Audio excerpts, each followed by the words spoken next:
السلام علیکم ورحمۃ اللہ وبرکاتہ۔ یوسف علیہ السلام کو جب ان کے والد کے بارے میں پتہ چلا تو یوسف علیہ السلام نے کہا کہ اذهبوا بقمیصی هذا فألقوه على وجه ابی یأتی بصیرا وأتونی بأہلکم اجمعین۔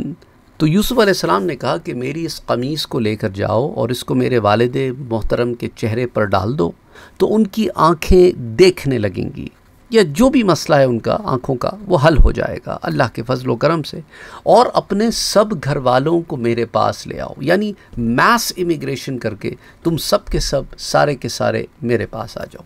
تو جب حضرت یوسف علیہ السلام کے بھائیوں نے حضرت یوسف علیہ السلام کو پہچان لیا تو حضرت یوسف علیہ السلام نے ان سے اپنے والد کا حال پوچھا، تو بھائیوں نے بتایا کہ ان کی بینائی جاتی رہی ہے۔ تب حضرت یوسف نے ان کو اپنی قمیص دی اور کہا کہ یہ قمیص میرے والد کے چہرے پر ڈال دینا، ان کی آنکھیں روشن ہو جائیں گی۔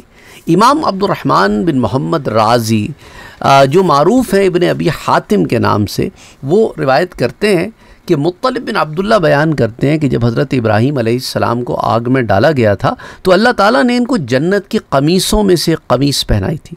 حضرت ابراہیم علیہ السلام نے یہ قمیص حضرت اسحاق کو پہنائی اور حضرت اسحاق نے وہ قمیص حضرت یعقوب کو پہنائی اور حضرت یعقوب نے وہ قمیص حضرت یوسف کو پہنائی۔ پھر انہوں نے اس قمیص کو لپیٹ کے ایک چاندی کی نلکی میں رکھا اور اس کو حضرت یوسف کے گلے میں ڈال دیا۔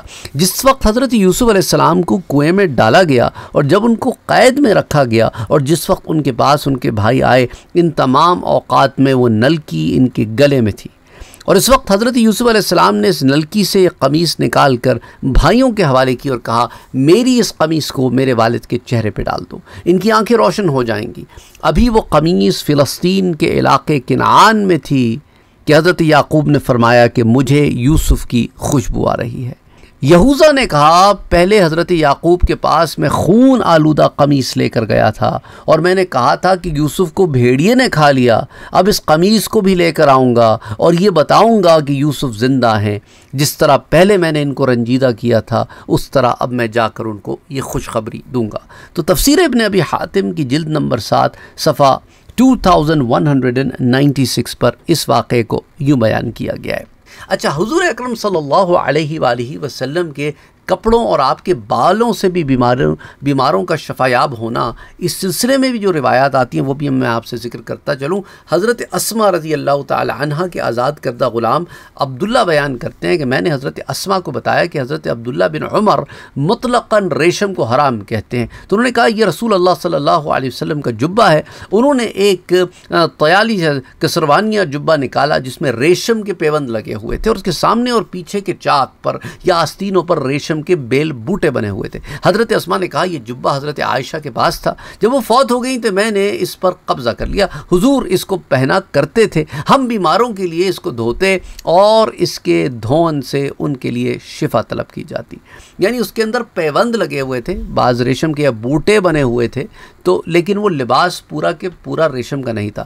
تو صحیح مسلم کی روایت بتا رہا ہوں میں آپ کو، حدیث 2069، اور اسی طرح جو ہے مسند امام احمد میں بھی آتی ہے۔ اچھا، علامہ شہاب الدین خفاجی رحمۃ اللہ علیہ جو متوفی 1069 ہجری کے، وہ اس حدیث کی شرح میں لکھتے ہیں کہ ہم آپ کے جبے کو دھو کر اس کا جو پانی ہوتا تھا وہ بیماروں کو پلاتے تھے اور ان کے بدنوں پر ملتے تھے اور حضور کے آثار سے برکت حاصل کرتے تھے، تو رسول صلی اللہ علیہ وسلم کی برکت سے اللہ بیماروں کو شفا عطا فرماتا تھا۔ اللہ اکبر۔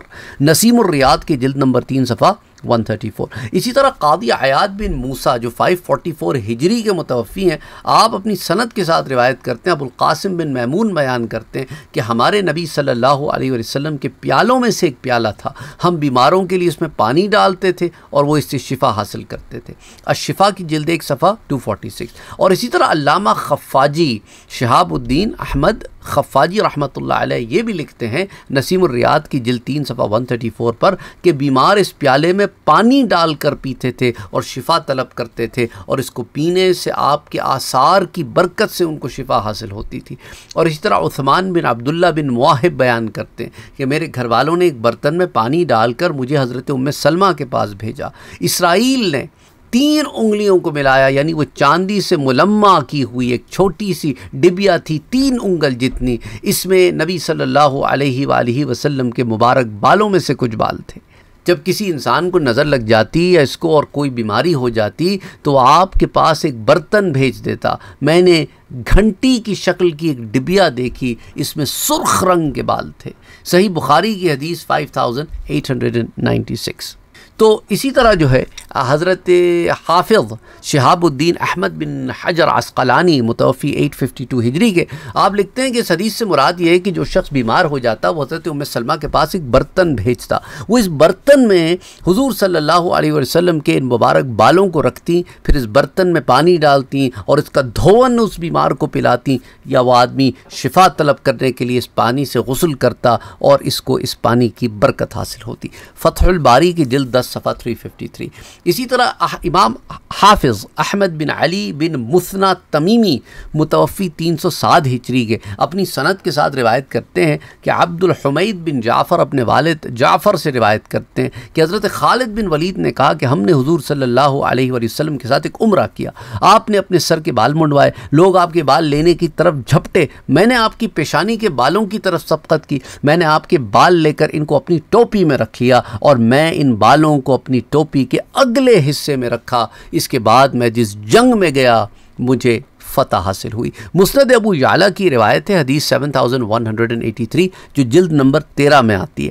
اچھا، امام ابو العباس احمد بن ابو بکر بصیری رحمۃ اللہ علیہ متوفی 840 ہجری کے، اس حدیث کو امام ابو یعلا کے حوالے سے ذکر کر کے کہتے ہیں کہ امام ابو یعلا نے اس حدیث کو سند صحیح کے ساتھ روایت کیا ہے مختصر اتحاف السادہ میں بزوائد المسانید العشرہ جلد نمبر 9 صفحہ حدیث نمبر 7668.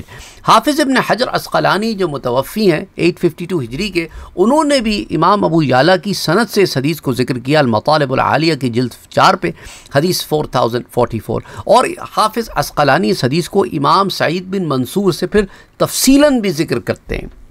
اور اسی طرح امام طبرانی نے بھی اسے ذکر کیا ہے. الاصابہ میں بھی آتی ہے جلد 1 صفحہ 414 پر، اور الاصابہ کی جلد 2 صفحہ 217 پر بھی آتی ہے، جلد 1 میں بھی جلد 2 میں بھی، دونوں میں آتی ہے. اچھا، امام ابو القاسم سلیمان بن احمد طبرانی متوفی 360 ہجری کے اپنی سند کے ساتھ روایت کرتے ہیں کہ عبد الحمید بن جعفر اپنے والد سے روایت کرتے ہیں کہ جنگ یرموک کے دن حضرت خالد بن ولید کی ٹوپی گم ہو گئی. حضرت خالد نے کہا اس ٹوپی کو ڈھونڈو لوگوں، وہ ٹوپی جو ہے وہ نہیں ملی. تو حضرت خالد نے پھر کہا کہ اس ٹوپی کو تلاش کرو، تو لوگوں کو وہ ٹوپی مل گئی. وہ ایک پرانی ٹوپی تھی. حضرت خالد نے کہا کہ حضور صلی اللہ علیہ وسلم نے عمرہ کیا اور اپنا سر منڈوایا، مسلمان آپ کے بالوں کی طرف جھپٹے، میں نے آپ کی پیشانی کے بالوں کی طرف سبقت کی اور ان بالوں کو میں نے اس ٹوپی میں رکھ لیا. پھر میں جس جنگ میں بھی گیا یہ ٹوپی میرے ساتھ رہی اور مجھے فتح عطا کی گئی. المعجب الکبیر جلد نمبر 4 صفحہ 3 حدیث نمبر 3804. حافظ نور الدین الہیثمی متوفی 807 ہجری کے، وہ لکھتے ہیں اس حدیث کو امام ابو یعلا اور امام طبرانی نے روایت کیا ہے اور ان دونوں کے راوی درجہ صحیح کے راوی ہیں. مجمع الزوائد جلد 9 صفحہ 348. اور امام ابو عبداللہ محمد بن عبداللہ حاکم نیشا پوری متوفی 405 ہجری کے، انہوں نے بھی اس حدیث کو اپنی سند کے ساتھ روایت کیا ہے المستدرک میں جلد 3 صفحہ 299 پر. اور امام ابو بکر احمد بن حسین بیہقی متوفی 458 ہجری کے، انہوں نے بھی اس حدیث کو اپنی سند کے ساتھ دلائل النبوہ کی جلد 6 صفحہ 249 پر روایت کیا ہے. اور اسی طرح امام ابن الاثیر علی بن محمد الجزری متوفی 630 ہجری کے، انہوں نے بھی اس حدیث کو اپنی سند کے ساتھ روایت کیا اسد الغابہ کی جلد 2 صفحہ 143 پر. اچھا، قاضی ایاز بن موسیٰ مالکی متوفی 544 ہجری کے، وہ بھی الشفا کی جلد 1 صفحہ 246 پر اس حدیث کو روایت کرتے ہیں. ساتھ یہ بتاتا چلوں کہ ملا علی قاری جو متوفی 1014 ہجری کے اور علامہ خفاجی جو متوفی 1069 ہجری کے، انہوں نے بھی اس حدیث کو ذکر کیا ہے شرح الشفاء علی ہامش نسیم الریاض جلد نمبر 3 صفحہ 133 پر. اور علامہ بدر الدین عینی جو شارح بخاری ہیں، جنہوں نے بخاری کی شرح لکھی ہے متوفی 855 ہجری کے، انہوں نے بھی اس حدیث کو عمدۃ القاری کی جلد 3 صفحہ 37 پر ذکر کیا ہے. اور خاتم الحفاظ حافظ جلال الدین السیوطی رحمہ اللہ جو 911 ہجری کے 911 ہجری کے متوفی ہیں، انہوں نے اس حدیث کا امام سعید بن منصور اور امام ابن سعد اور اسی طرح امام ابو یعلا، امام حاکم اور امام ابو نعیم کے حوالوں سے اسے الخصائص الکبریٰ الکبریٰ کی جلد 1 صفحہ 117 پر روایت کیا. یہ ساری چیزیں جو سارے آپ کو میں ریفرنسز دے رہا ہوں، اس کی وجہ یہ کہ آپ کو بھی احادیث مبارکہ کا علم بھی ہو، ساتھ ساتھ یہ بھی پتہ ہو کہ حضور صلی اللہ علیہ وآلہ وسلم کے آثار سے برکت حاصل کرنا. اس پر باضابطہ ہم ایک طویل درس بھی دے سکتے ہیں اللہ کے فضل و کرم سے. لیکن ابھی اس ضمن میں نے بہت ساری روایات آپ کے سامنے ضمن میں رکھی ہیں، مختلف طرق سے، مختلف کتابوں سے، مختلف ائمہ حدیث، مفسرین، مختلف علماء ائمہ نے ان حدیث کو اپنی اپنی کتابوں میں اپنی سند سے جمع کیا ہے. اور حضرت یوسف علیہ السلام کی قمیص سے حضرت یعقوب علیہ السلام کی آنکھوں کی شفایابی کا تو ایک واقعہ، اور ہمارے نبی صلی اللہ علیہ وسلم کے کپڑوں، آپ کے برتنوں اور آپ کے بالوں سے حصول شفا کے اتنے متعدد واقعات ہیں. اور یہ آپ کے مبارک بالوں کی برکت تھی کہ حضرت خالد ابن ولید کہتے ہیں کہ ہر جنگ میں اللہ مجھے جو ہے فتح حاصل فرماتا تھا. تو بہرحال یہ کچھ اور تفصیلات تھیں ضمن میں. انشاءاللہ تعالی پھر آیا نمبر 94 سے اگلے درس میں آغاز کریں گے کہ جب وہ قافلہ مصر سے روانہ ہوتا ہے تو پھر کیا معاملہ ہوتا ہے، اور حضرت یعقوب علیہ السلام تک پہنچتا ہے پھر کیا معاملہ ہوتا ہے. تو پھر وہ آگے کی تفصیل وما علینا الا البلاغ.